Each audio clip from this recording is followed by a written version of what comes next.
Joining us now on the phone, Goldman's Apple analyst Rod Hall, who writes today that Apple will have to cut 2019 numbers even further and even compares the iPhone maker to Nokia. Rod, thanks for joining us today. Based on this cut, it looks like you now have the lowest price target on the street. Nokia? That sounds kind of harsh. Lay this argument out for me.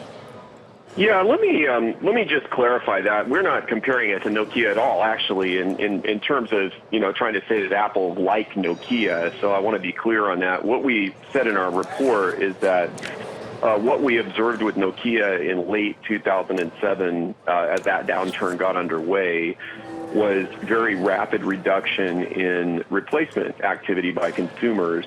And the point I was trying to make is that a company like Apple that's near full penetration can see very rapid reduction in replacement volume if you get into macro weakness like we're seeing in China. So we definitely don't think we're in Nokia back in 2007, if I can just kind of paint a picture for you, that company at that point was facing a complete product transition.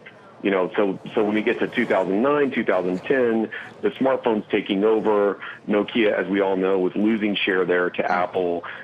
We don't see any kind of similar product transition in the market today. There's no alternative to the smartphone. The smartphone is still the primary device people use. So, yeah, the point there is just that when you get into macro weakness, replacement demand can blow out very quickly. And I think that's what we're observing in China. Rod, how much of this do you think is that macro weakness, the slowdown in China, trade tensions, et cetera, the fact that this is a higher priced phone than its competitors in the market there, versus an Apple-specific story in that country? I think it's mostly macro, to be honest with you. I believe that what has happened in China, probably relates to concerns over trade and jobs and so on. And we've seen very slow consumer behavior, and that's worsened through the December quarter. And I believe that's why, we've seen what we've seen from Apple. I don't believe, just to comment on something you guys were talking about earlier too, I think at the early stage of the December quarter, we were thinking that there may be some share loss due to nationalism and things like that in China. And that may be a slight story, but I think much more what's going on in China relates to the consumer and consumer weakness. I don't really believe that Apple's losing a lot of share there.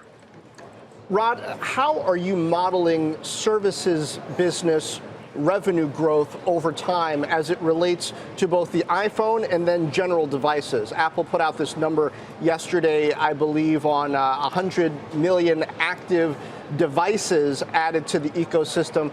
But I wonder how much the overall devices matter versus really the iPhone as that hero device, that lead device, that sun that the other planets are orbiting. I mean, how much does the growth in iPhone really determine whether people sign up for Apple Music or sign up for these other services that really get services growth going?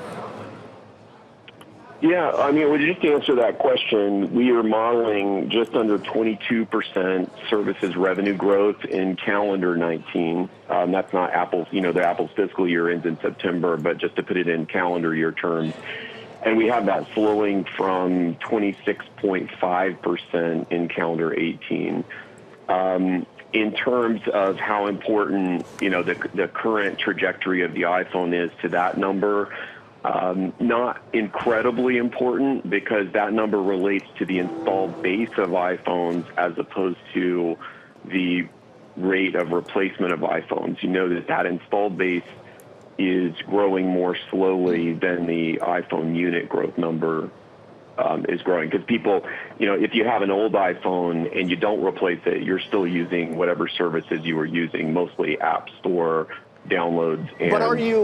But are you using more? Can services grow if the installed base of iPhones isn't growing, if it just stays stable? Well, what's your expectation on that? What Apple really needs to do is get more penetration of paid services. We believe that the penetration rate of that installed base is just over 10%. And in order to grow that services line beyond what the market already expects, they really need to increase that penetration. And so, there are any number of ways they can do that, but so far that penetration has been, at least in our opinion, somewhat disappointing. So we think that Apple will look to do things like maybe do a combined services package. People have labeled that something like an Apple Prime package, where maybe you would have some video content in there and you would package in music and other things and pay one price. Maybe payments comes into the mix. There are various different ways they could try to increase that penetration, but so far they haven't had a lot of success with that. Rod, what strikes me is just the change in tone from Apple on China, from Tim Cook specifically. I mean, Q4 2018, November 1st, it wasn't that long ago when they posted 16% revenue growth out of China. They said China looks great, very strong last quarter. He speaks often very bullishly about the Chinese market as a source of growth.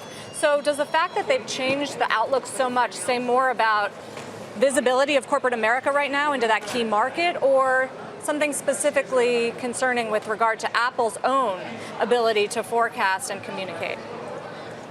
I wouldn't say that. Tim's always referring to the current quarter they just reported when he makes his comments about trajectory. And what we saw going on in China, we called this out, pretty early back in November. We had said that there was a lot of risk to Apple earnings due to what's going on in China. And obviously that's played out. I think that what occurred in China things deteriorated pretty badly after Apple reported earnings. So I think they saw some weakness in China, most likely. Their guidance contemplated that, and things deteriorated worse than they had anticipated that they would.